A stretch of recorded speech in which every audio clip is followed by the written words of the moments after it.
Welcome to Dorking Out. My name is Sonia Mansfield, and feed me Seymour. Feed me all night long. That's right, boy. Joining me is my podcast. Wow. I love this movie so much. Joining me is my podcasting sister from another mister and the co-host of Dorking Out, Margo D. Hello, my friend. That's my Ellen Greene. That's a very good impression. Sure. We're dorking out about 19. We're going to talk.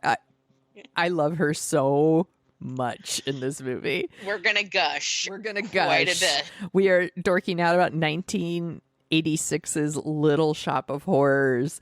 It is an adaptation of a off-Broadway musical that was based on a Roger Corman movie from the 60s. I don't know how I didn't know this, but the off-Broadway musical is like, it's with Alan Menken and Howard Ashman, who did like Little Mermaid and Beauty and the Beast. I'm like, how did I not know that Little Shop of Horrors was these guys until this viewing? I don't know. I don't know. I hate myself for that. It's directed by Frank Oz. It's Miss Piggy. It's Fozzie Bear. It's Fozzie Bear. Yeah, but he, waka, waka, waka. It's Yoda. Yes. Directed this, but he's done movies like The Dark Crystal and Dirty Rotten Scoundrels, which is really funny, and What About Bob, which I think we've gotten requests for. So yeah, that's on the list. And I'm baby stepping. I'm doing the work. I haven't seen that one in a long, long time. I don't know if it's aged well, but I loved it at the time. Yeah, Dirty Rotten Scoundrels too, where he's like, Rupert, don't take the cork off the fork. May I go to the bathroom? Thank you. So gross. This movie stars Rick Moranis, Ellen Greene, Vincent Gardenia, Steve Martin, Levi Stubbs, the lead singer of the Four Tops, or I should say one of the vocalists of the Four Tops. I think they all took turns singing, is the voice of Audrey II. I love this movie. Did you see it in the theater? I don't think I did. That's what's funny is I didn't see it until, and I don't think it was a big hit. I know it was a hit in New York. It was off Broadway, and I don't think has it been on Broadway? I think there was a Broadway run for a while, but it didn't do well the first time. I think it did well when it was on VHS. Yeah. It was one of those things. And then I watched it over and over again. And I've seen it so many times. And I haven't seen it in a long time. And they're redoing it in New York. They have another revival going on right now. And people keep telling me how great it is. And the first couple of beats, and I'm just like, oh my God, I love this one so much. It's one of my favorite musicals. I saw it in the theater. I was seeing everything in the theater at this point. I would have been, I would have already been 16. I would have turned 16 at this point. And I would ride my bike to the movie theater and see movies, which is, I believe Aliens came out this year, and I saw Aliens like 16 or 17 times in the theater. I just kept going back over and over. But I saw this one in the theater. I super loved it. I love musicals, and musicals still aren't like super common in theaters. So I was all in, and I remember MTV would play the music video for Dentist all the time, and I recorded this off of HBO, and then I would just watch it over and over. But I had not seen it in a really long time. And once it started, I just like the beats, like it just almost muscle memory watching this movie and just how much I love it. Like, I just love it. We were talking before we started recording about how it's 90 minutes. This movie is tight. It's tight, and it moves, and the songs are so good, and everything is perfect. So the casting. Good. Ellen Greene is so... Ellen Greene.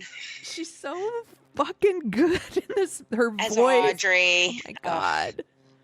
I love it. She was in Pump Up the Volume. That's what she's Audrey. Vincent Gardenia. Sure. And she's dating, they live down on Skid Row. Down on Skid Row. I mean, all of the choreography, I love the chiffon and God damn it, Ronette and Crystal. Yes, the Greek chorus, the girls that sing, they're funny, and one of them is Tisha Campbell. Yeah, it's Tisha Campbell. Trisha Arnold and Michelle Leaks, I think. They're great. They're so good.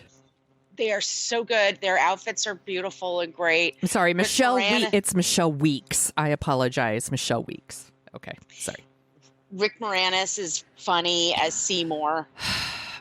We talked about Rick Moranis recently because we did an episode on Parenthood and he's in it, and we've also done an episode on Streets of Fire, which also has Rick Moranis in kind of a different role for him.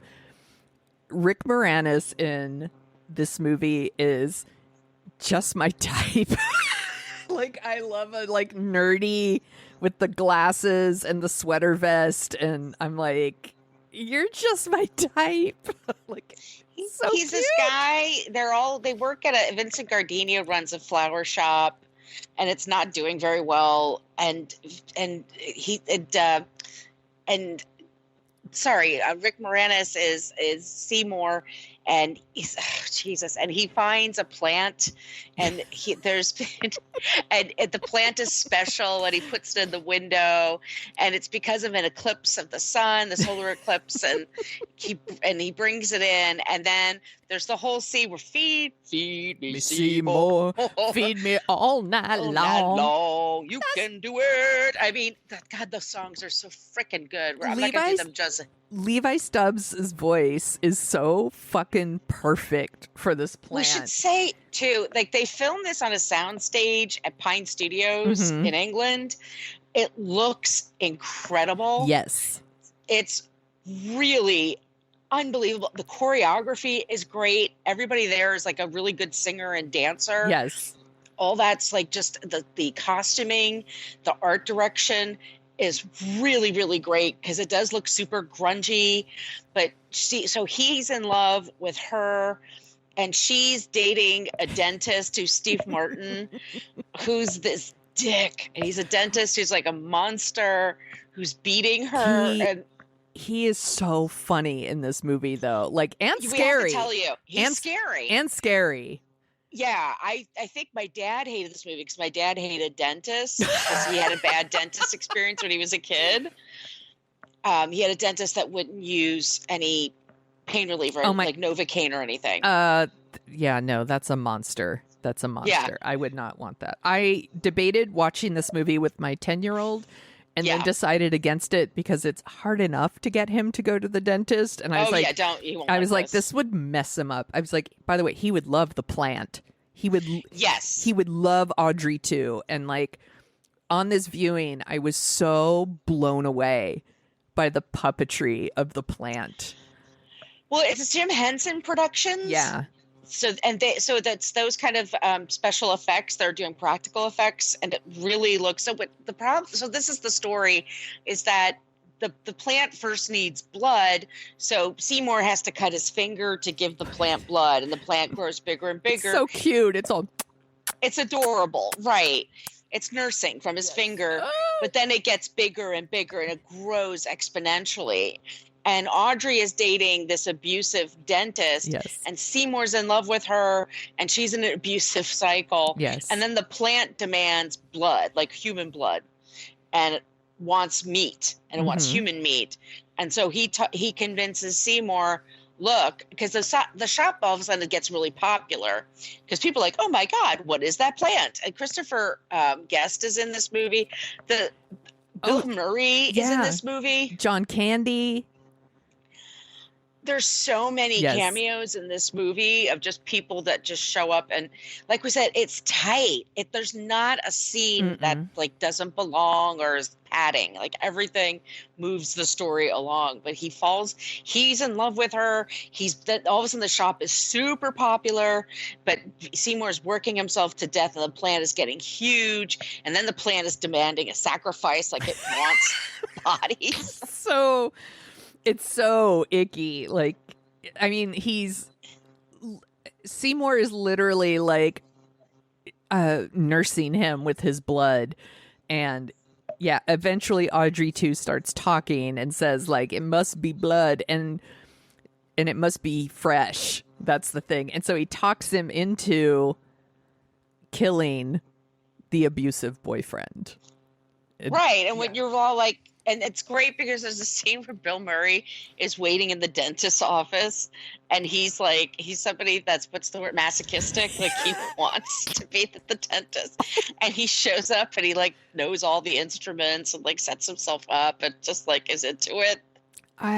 All of the things that he is yelling from the room where he's just like, I'm gonna get a candy bar, and he's all, thank you, like all of it fucking kills me. It is so funny. And Steve Martin's like, get out of here, you sicko. Like, and Steve Martin's a sicko because he loves inflicting pain. Like, he has probably a lot of people who haven't even seen the movie know the song where he's like, you'll be a dentist. And he's horrible. Like, he's just like treating these people like he's just like just twisting like wrenches in their mouths and ripping out their teeth. And he's the one sucking up the gas and not giving them the gas. And like, he's a sicko, and he's calling Bill Murray a sicko. But all of that stuff, all of the Bill Murray stuff makes me laugh so hard. Like just how excited he is in the waiting room. Like just he's like sitting in the chair, but he's like pranced on top of it. Like he's just like a bird. Like he's just on top of the chair.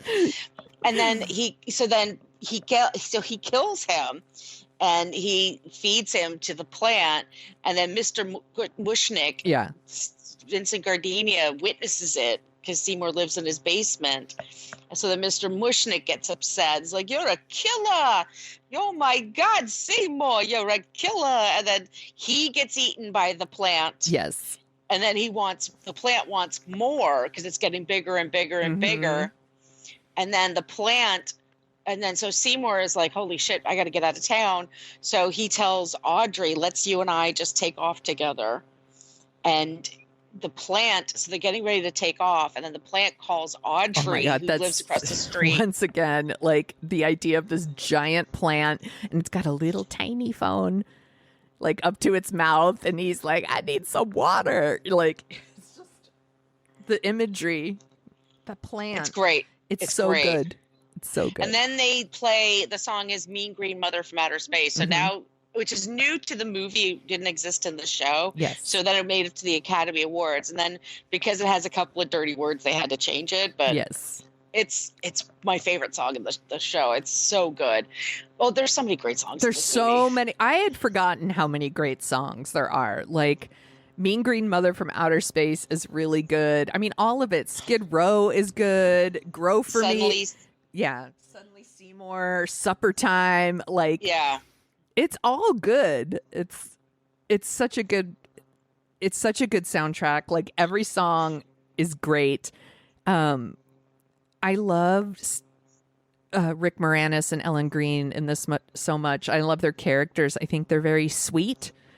I did want to say that like he technically doesn't kill anybody because the Steve Martin character actually is wearing like this crazy gas mask that he like invented, and he kind of overdoses, but Seymour does chop him up with an axe and doesn't try to save him, which no, he doesn't call an ambulance or anything. Right. Which is a funny scene because because the dentist is laughing himself to death. Basically, he's like, oh, I'm in trouble now. Oh, because he's breathing in this gas, but he does chop him up, which is fucking gross. Super gross. But, you got to feed the plant. You got to feed the plant. Yeah. Audrey II is important. I mean, and then the plant. So basically, the plant is from outer space, and it's going to eat up Audrey. But they rest. How do they blow him up? Or they? Yeah, there's like an electrical cord, like a power line that's down, and he grabs it and smashes it onto the plant, and it explodes. But not before he sings Mean Green Mother from Outer Space. And then that's when Seymour realizes there's all kinds of little baby plants, and they're all singing together. It's pretty really cute. Good. It's pretty cute. It's adorable. Everybody drink. When I saw this in the theater, like, I really, really loved it, but it's not until now how much I truly appreciate the work they did on that plant and the puppetry of it and the interactions between the actors and the puppet.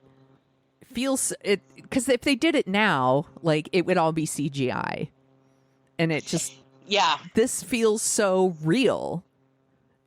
It's just so well done, and like the little, just how it like opens its mouth and moves its tongue, and what it looks like inside looks really gross and weird, and it's so good.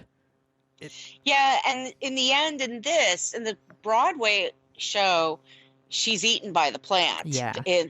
In the movie, they're like, they can't do that, so they get away.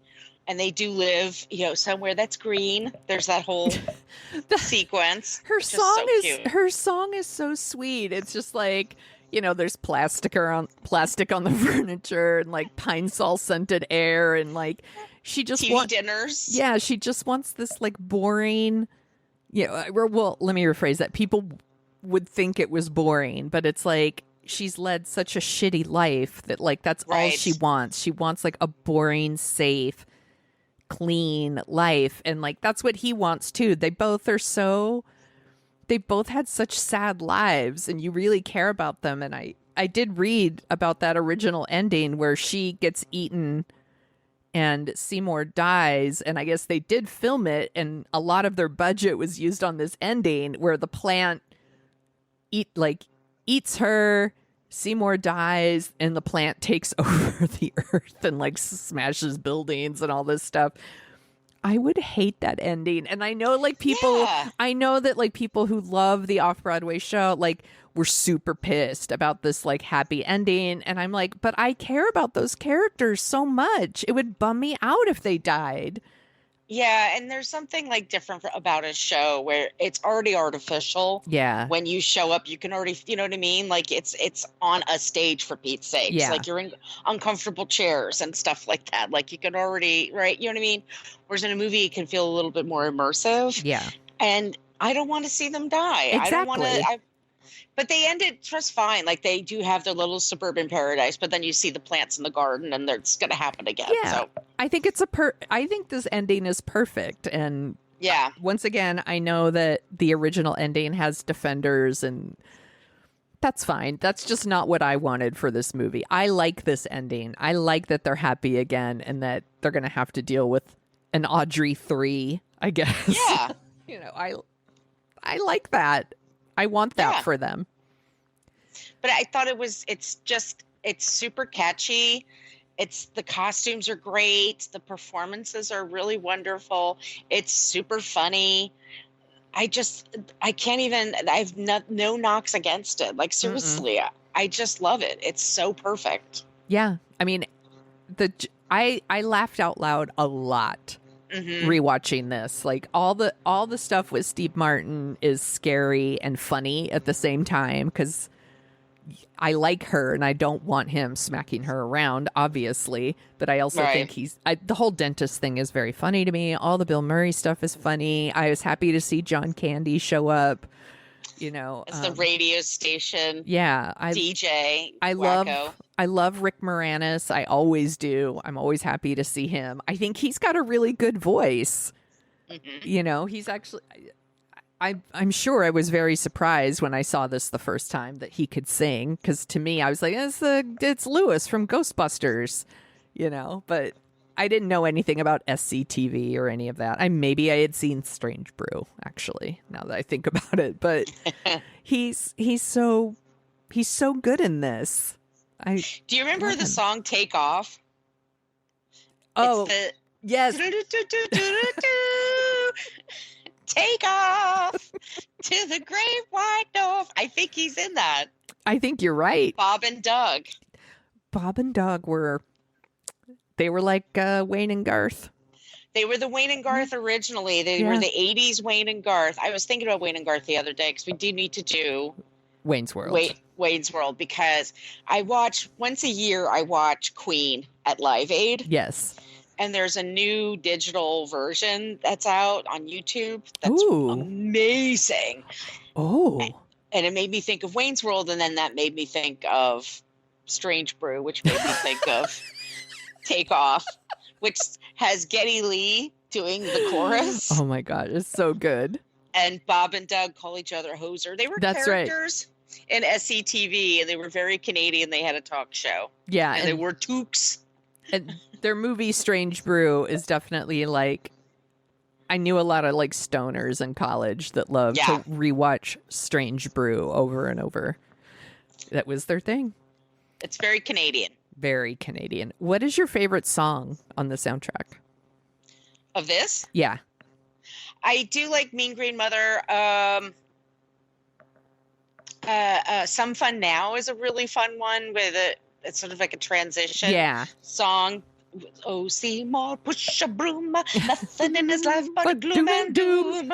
I love that shit. I think the top of the song, The Little Shop of Horrors, is just a really good, strong. It's so good. It really gets the mood.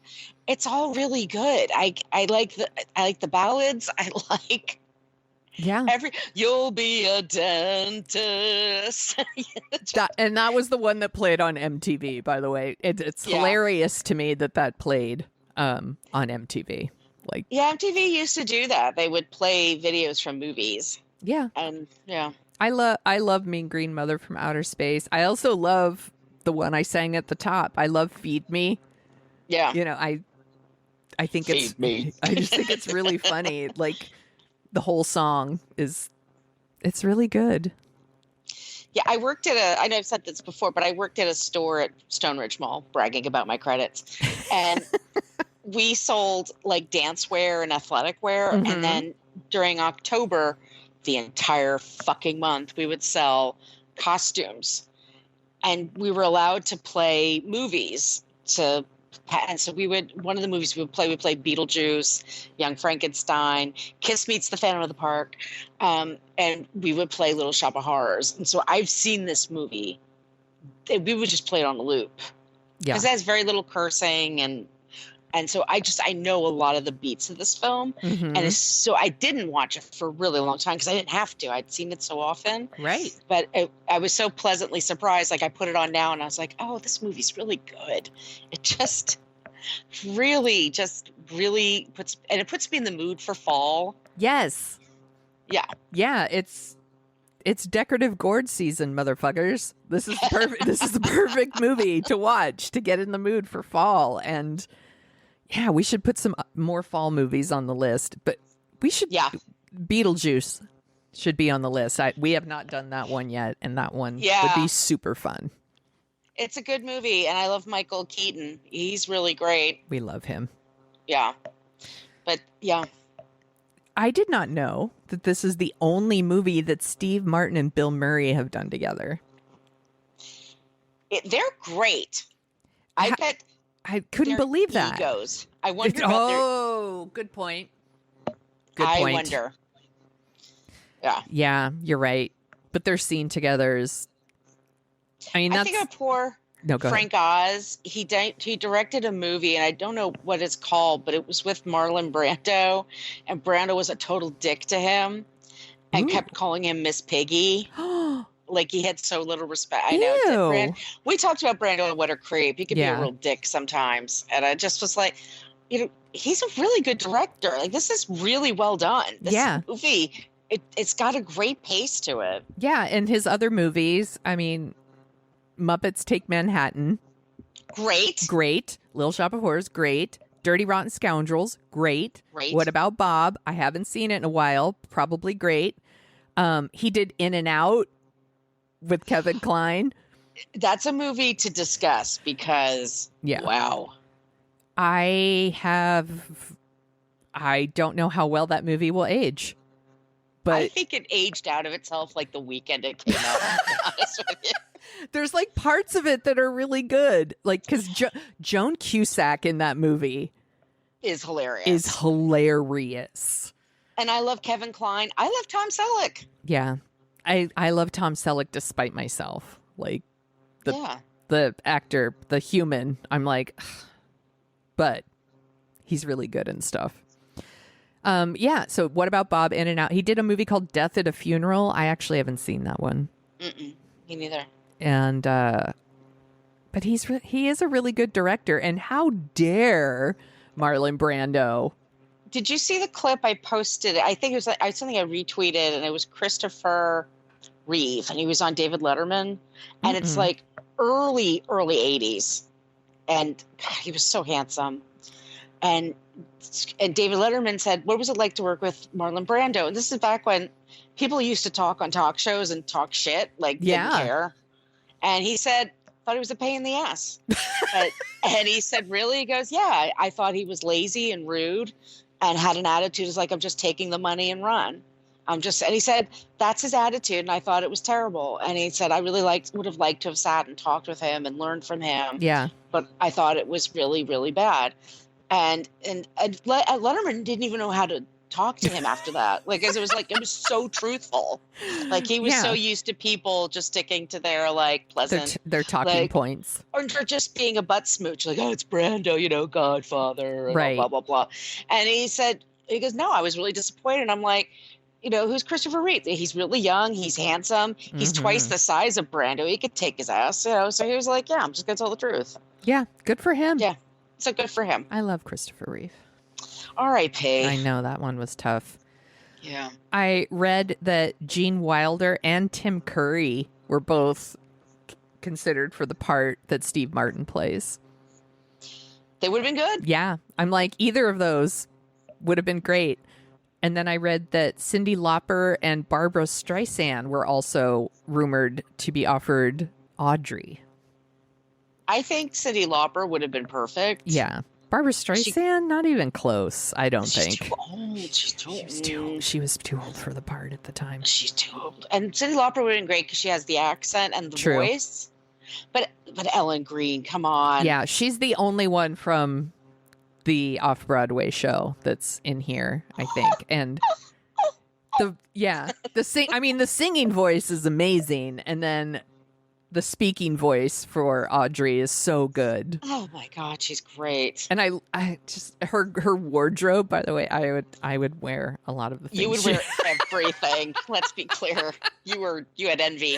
But I love where she talks about, like, do you know how I met Oren? That's the evil dentist. She says, like, I used to go to this bar and I wear my cheap clothes, not this nice stuff that I usually wear. And it's like what she's wearing, I guess, would be described as tacky by some. I don't think it is, because I love it and I would wear it. But her wardrobe is spot on.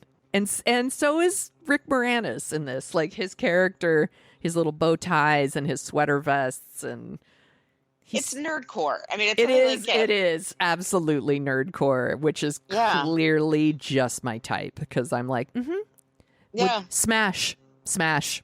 Yeah, you tap that. I totally would. I read that there was talks of doing a remake.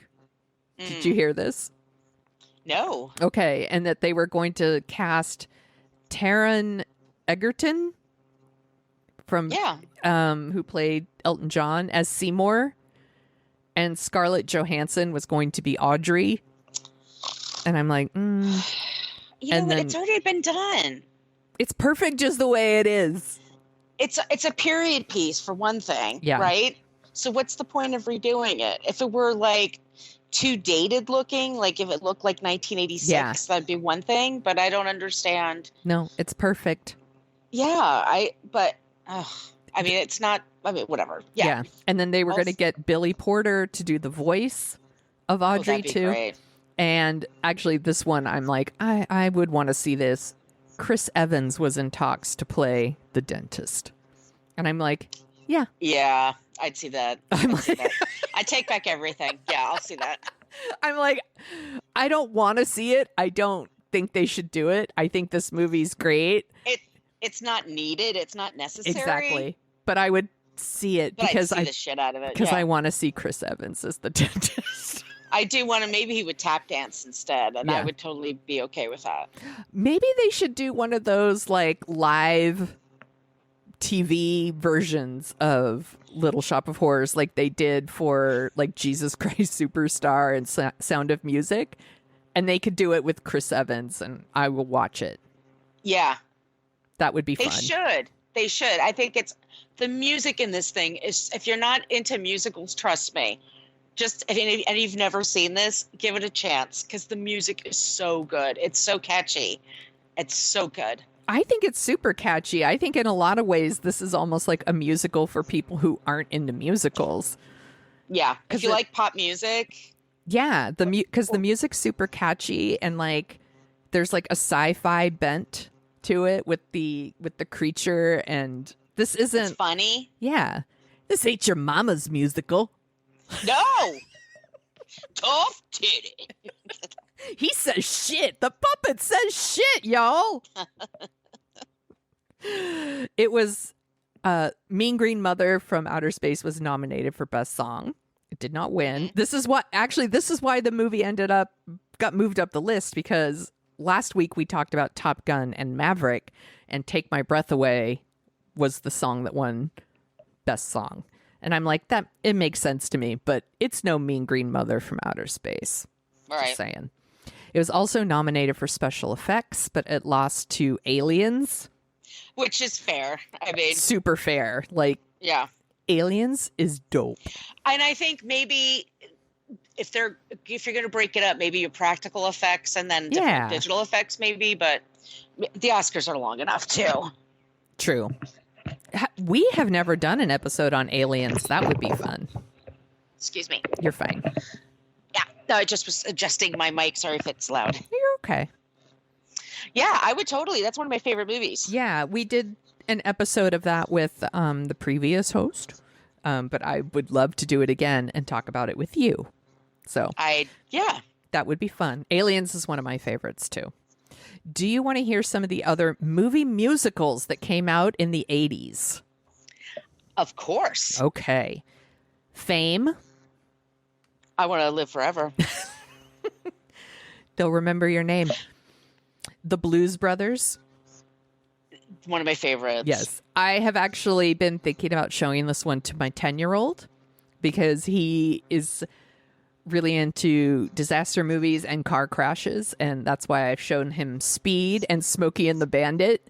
And I think he might like Blues Brothers. It's got some long parts. Yeah. I think because the movie's like 2.5 hours. It's Yeah. a little too long, but the car chase at the end is worth it for him. I think so too. Yeah. I might go for it. Maybe I'll go for it tonight. Annie. I love Annie. I had that. I never seen the musical, but I had the album when I was a kid. Yeah, I've seen the movie, but I never saw the musical. A Chorus Line. God, is that terrible? And I've seen it. I saw it in the theater. Isn't it terrible? I didn't know it was at the time. I was like, what am I watching? Like, I would have been 15 when A Chorus Line came out. So I was like, it all takes place in like one room and I didn't know what I was seeing. Like, no, A Chorus Line I've seen. I've seen one of the, the reimaginings of it on Broadway, and it was a phenomenon. When I was a kid, it was one of those that you heard about, but my parents went to see it, and it was the commercials because I grew up in New York. They had, they do commercials for the Broadway shows, and it was out for years, and everybody talked about one singular sensation, and it's only about the backup. Well, you realize later too, it's only about backup dancers too. Yes. They're not even like leads, but the movie is just dreadful. It's really slow and painful.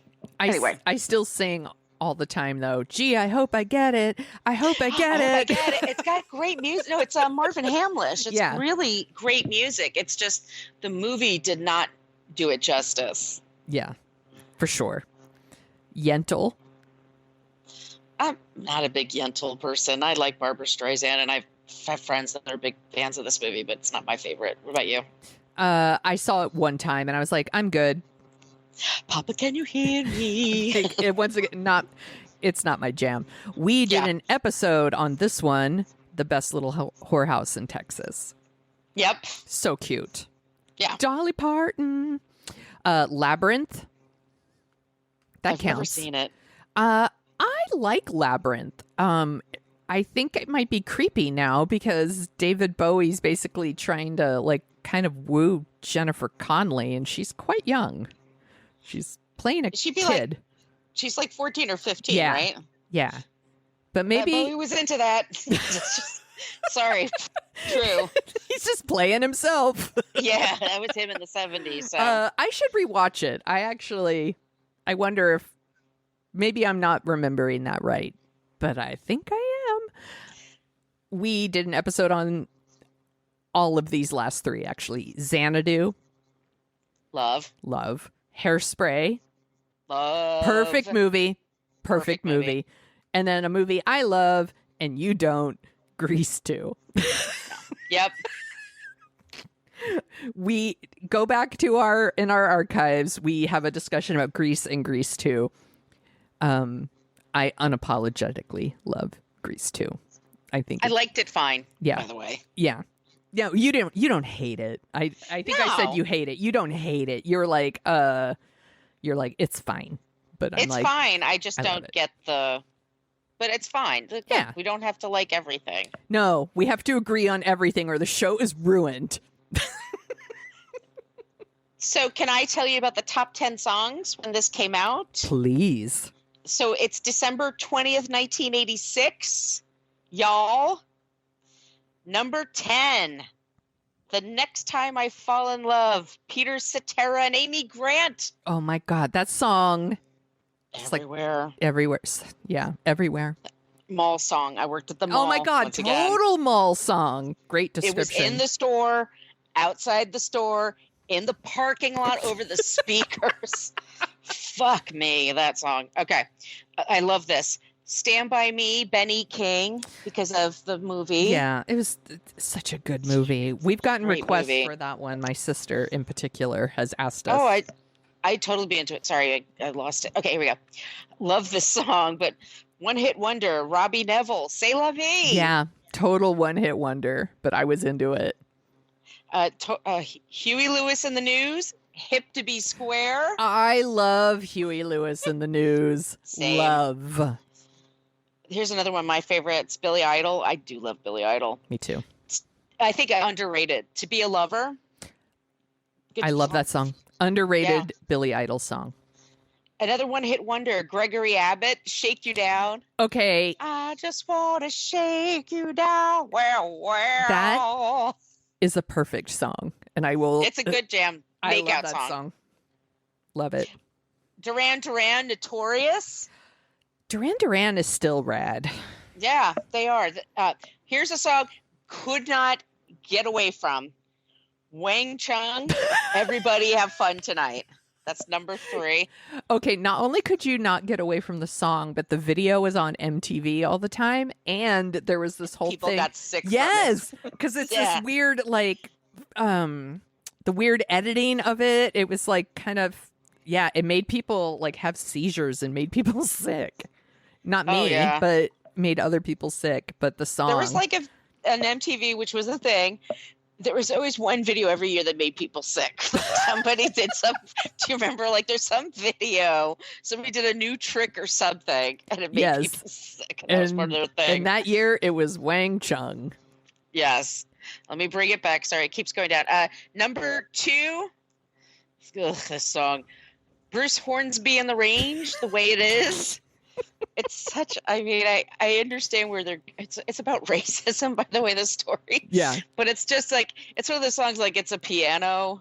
Yeah. Why do you like racism, Margo? Is that why you don't like the song? Exactly. I'm a terrible white lady. I'm a Karen. That's why I hate this song. I don't know. It's such a nothing song to me. It just like it doesn't offend me, but it's just sort of like, why are we still listening to this all these years? Like I have a friend who loves Bruce Springsteen, like obsessed. Hornsby? No, Bruce Springsteen. Oh, And this is Hornsby. yeah, I know, but I okay. always pretend to mix up Bruce Springsteen and Bruce okay. Hornsby in her presence just to make her angry. So you sing The Way It Is? Yeah, I'm like, I was like, I love his song Mandolin Rain. And she's like, ah, like she just loses. I'm like such an asshole. That's hilarious. And there's another song you couldn't get away from. The Bangles, Walk Like an Egyptian. How is it that song is still overplayed? Like every time I listen to the 80s channel on Sirius XM, I was like, oh my God, they're playing this fucking song again. You kind of knew then, like, oh shit, I'm going to be hearing this the rest of my life, aren't I? Yeah. Walking like every time I put it on the 80s channel, it's Walk Like an Egyptian. And every time I put it on the Yacht Rock channel, it's Lido Shuffle by Buzz Gags. I'm like, what the Lido Shuffle. By the way, and Walking on Sunshine too. Yes. Yeah. No. You like it, but a part of you is like, oh boy, but I'm going to be hearing this. Yeah. I like the Bangles too, by the way. I really do. I do too. I support the Bangles. I'm pro Bangles, but I was like, there's something about this. It's so insanely catchy and makes no sense. Yeah, there was a lot of songs in the 80s that were like songs that telling you to dance a certain way. I mean, I guess it's always been that way. We had like the hustle and the twist and all that stuff from years before. So it's not like it was novel only to the 80s, but we also had one that was like, everybody walk the dinosaur. And I'm like, what the fuck does that mean?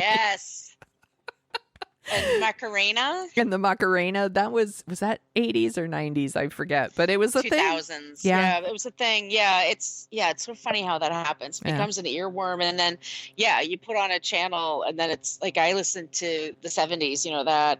And the other day, I was in the middle of doing something, and I really wanted the channel. I wanted my music, and all of a sudden it goes, so many nights, and it's You Light Up My Life, and I literally yelled, off Alexa. I was like 6 or 7 when that song came out, and I hated it. No, Alexa, no. Bad Alexa. Alexa, sit. Bad Alexa. Hit her with a rolled up newspaper. Bad Alexa. Bad Alexa. Yeah. Bad. No, that's not a good song.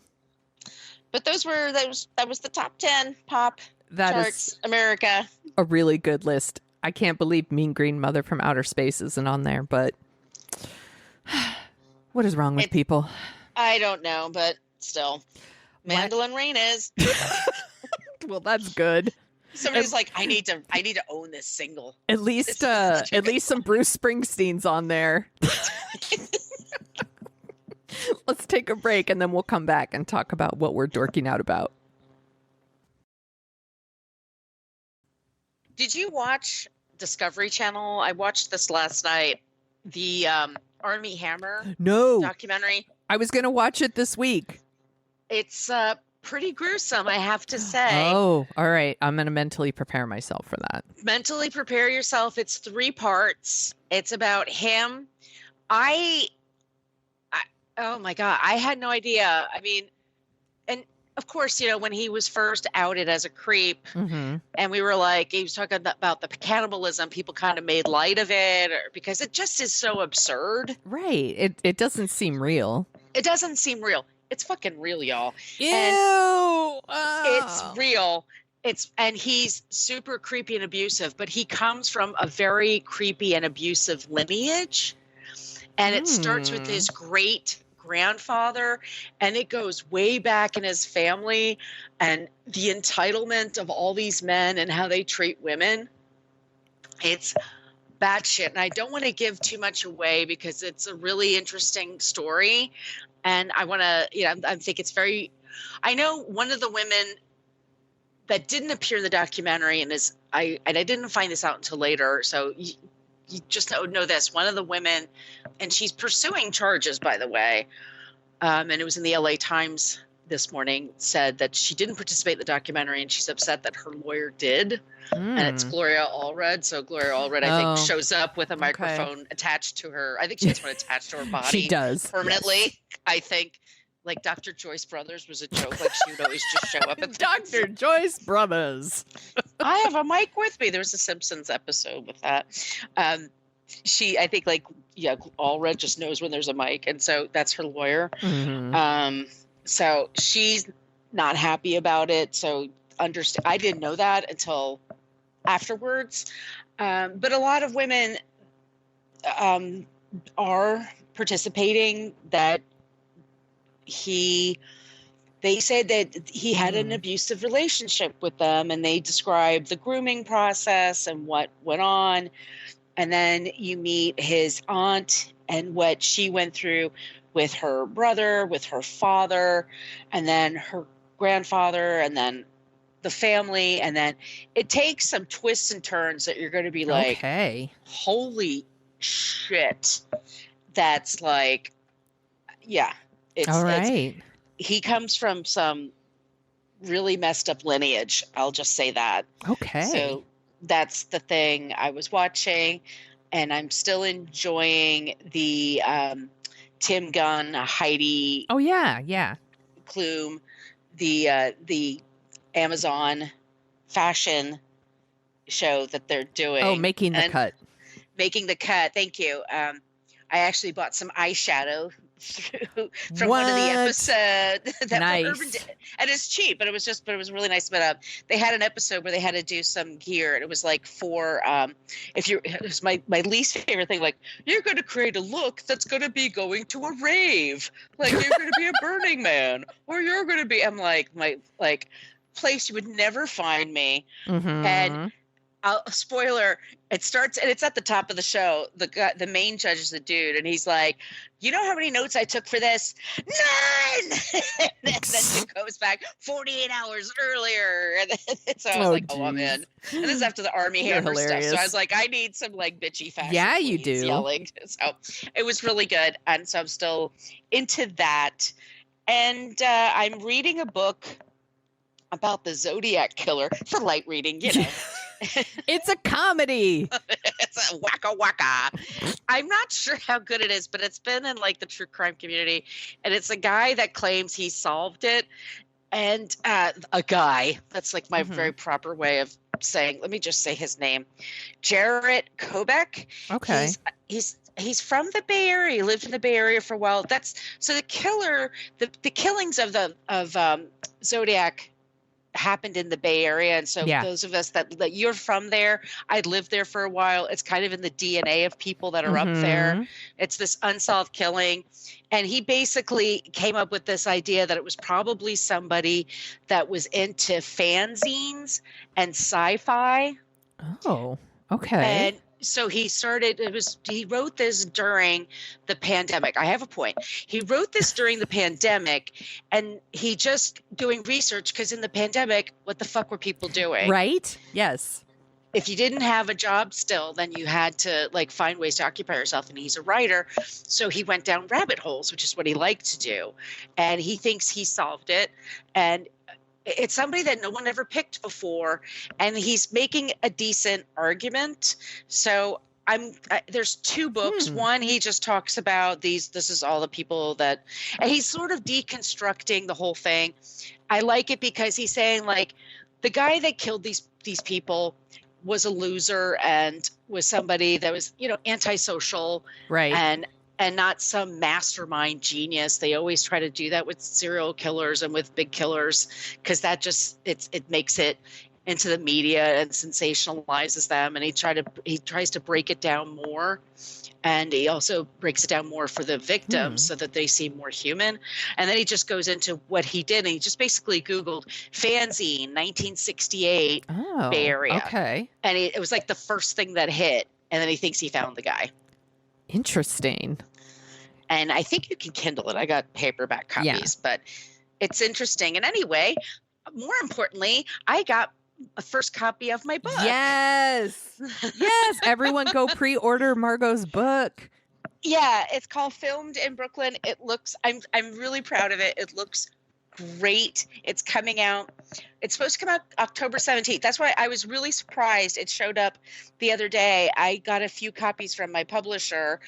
It was the best surprise I've probably ever had in my life, but it was like something holding in my hands, something that I've been working on throughout the pandemic. It's amazing. Yeah. And Sonia's in there, and she gave a couple of great quotes to me, and the photos look amazing. I'm so proud of it. You should be. You worked super hard on it. I know it's going to be amazing. I've pre-ordered mine. Yes. I can't wait. And we're hopefully going to be able to come out in October. I'm hoping to, if I do some sort of events, I'll definitely let y'all know. If not, I mean, I'm definitely working to get some events going, especially if they're public. So if there's some way, if any of you are based on the East Coast, if not, but if you order them, what I think I'll do is I'm going to order some stickers that I can sign and I can send them to you. So if you order a book. That's a great idea. Yeah, you could put it on there, or you could just have a sticker. That's awesome. You're smart. Well, sometimes. No, all the time. But those are the things I'm dorking out about. Those are all good things. I know you're dorking out about this too. What do you think about the preview for the Real Housewives of Salt Lake City?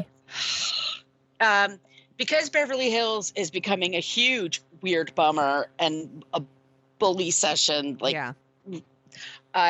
Watching Heather Gay take off her glasses with a black eye. What is that? Made me laugh. Jen Shaw saying, "But I'm innocent." She's spoilers. She's not. And then it's like the Arrested Development kind of voice kind of said she actually pled guilty in July. Yeah, spoilers. She's not. Yeah, it's something about being in the mountains. Yeah, I love it. I think it's going to be great. They've been filming forever. It's a good cast. They're wackos. They're adding, so it looks like they're adding, 2 new people? They're trying out 2 new people. And so Jenny is not coming back. Is that? Mary? Oh, Mary didn't. That's right. Mary didn't come back. Mary Cosby. Yes, that's the right. one that married her grandfather, her step-grandfather. Is Jenny coming back? I don't remember if I saw her in the preview. Who's Jenny? With her husband that wants sister wives. Oh, you know what? I didn't even miss her. No. You're right. You know what? The one who claimed he wants sister wives. I didn't even see her. No, I think she also did something racist. Yes, she did. Anyway. Yes, she did. You're right. Yeah. Yeah, I don't think she's coming back. There were 2 new women in there, I think. Honestly, I don't care about any of them. I'm like, they could just go with the originals. That preview, I was like, oh shit. Like, I texted you, I was like, it's fucking on. Like, I can't wait until Real Housewives of Salt Lake City comes back. I'm all in. They're crazy. They're nuts. They're wonderful. It's going to be. I'm telling you, it's like the air is thinner up there or something. It makes them all bananas.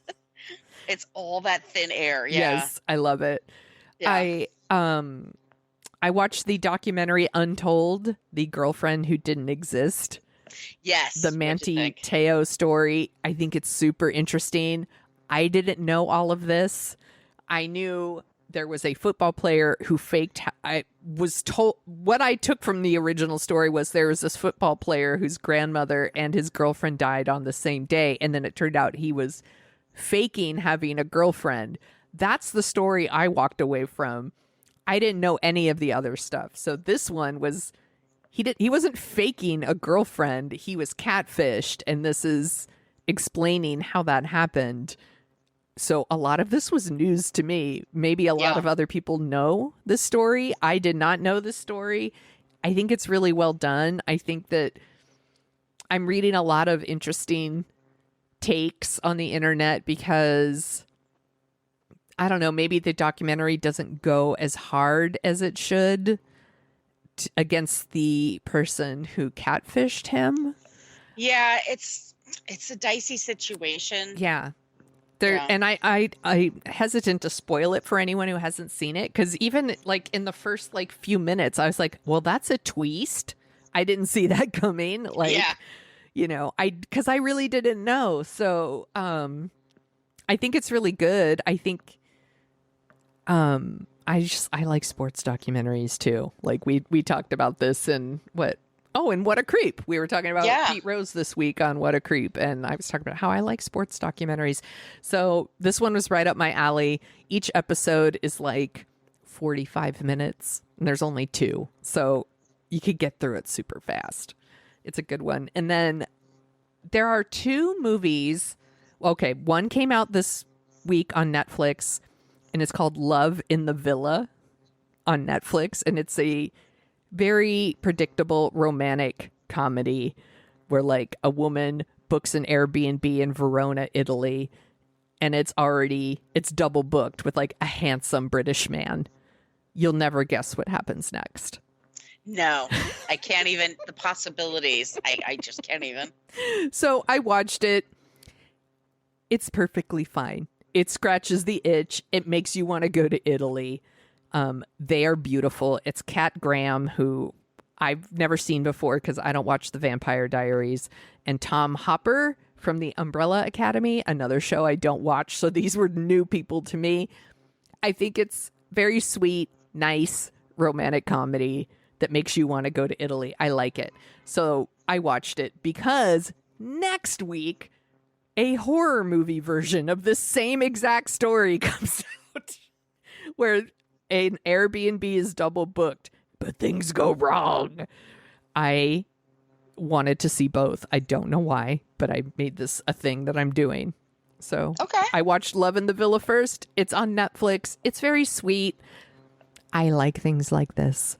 It makes me want to go to Italy real bad. Real bad. Also, I wouldn't mind a super tall, handsome British dude. Who wouldn't? Right? I'll take it. Yeah. I think it's fun. And once again, it's like 90 minutes. Perfect. It's perfect for that. And that's everything on my list. I should tell you the titles of my books. I just realized. Yes. Because I just gave the author. Okay, so one of them is called The Motor Spirit, and the other one is How to Find Zodiac. Oh, it's a how-to. It's a how-to. I love the movie Zodiac, by the way. I do too. If you ever want to do that, I totally would. That would be a really good October one. I'm gonna write it down.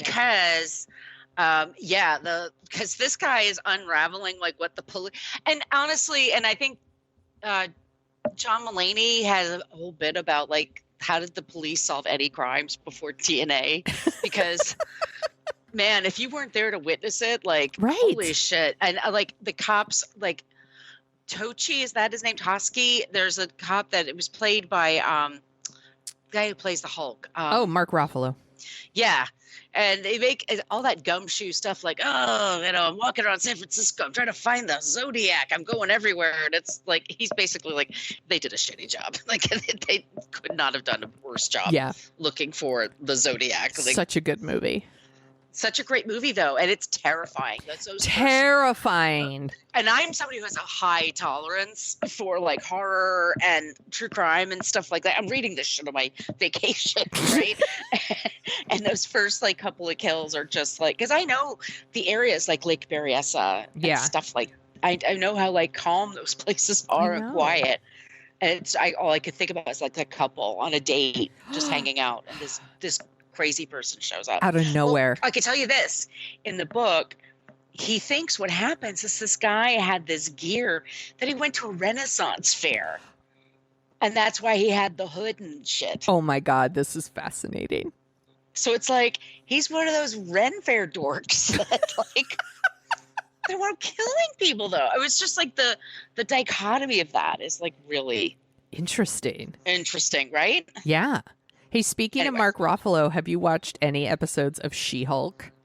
No, but I'm hearing great things about it, so now I'm curious. Yeah. Is it on Disney? It's on Disney. I watched the first one, I think, and I was like, this is really fun. It was like really fun. I'm going to keep watching it. I'm behind, by the way. I'm always behind on most shows, but when I watched the first one, I really didn't know what to expect. I just know that people seem to be enjoying it. So I checked it out and I was like, I get it. it's super fun. I like it. And it's nice to see Mark Ruffalo again. He obviously shows up because she's related to him. And it's an interesting thing because she breaks the fourth wall. So there's a lot of like talking to the camera. There's comedy in it. It's got a very strange sense of humor. I like it. I'm gonna keep watching. I'll be curious what you think. Yeah, we all got nothing but time. Dog Days of Summer. I'm really glad that we bumped Little Shop of Horrors up the list. This was a super fun watch. I'm getting in the fall mood, so this was a good one. This really got me in the mood. Where can people find you on the internet, Margo? You can find me at Brooklyn Fit Chick for Twitter and Instagram. My site is brooklynfitchick.com, and I am on the TikTok at Margo Donahue.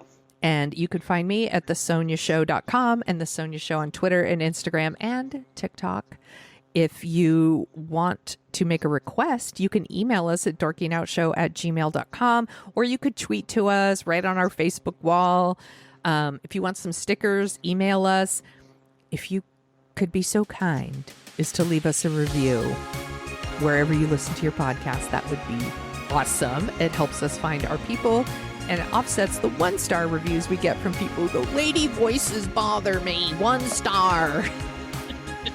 What do you call them? Oh, Butthurt Brigade. The Butthurt Brigade. Yes, these people. So this was super fun, though. This was great. Yeah. It's time for me to feed my kid. So feed me, mommy.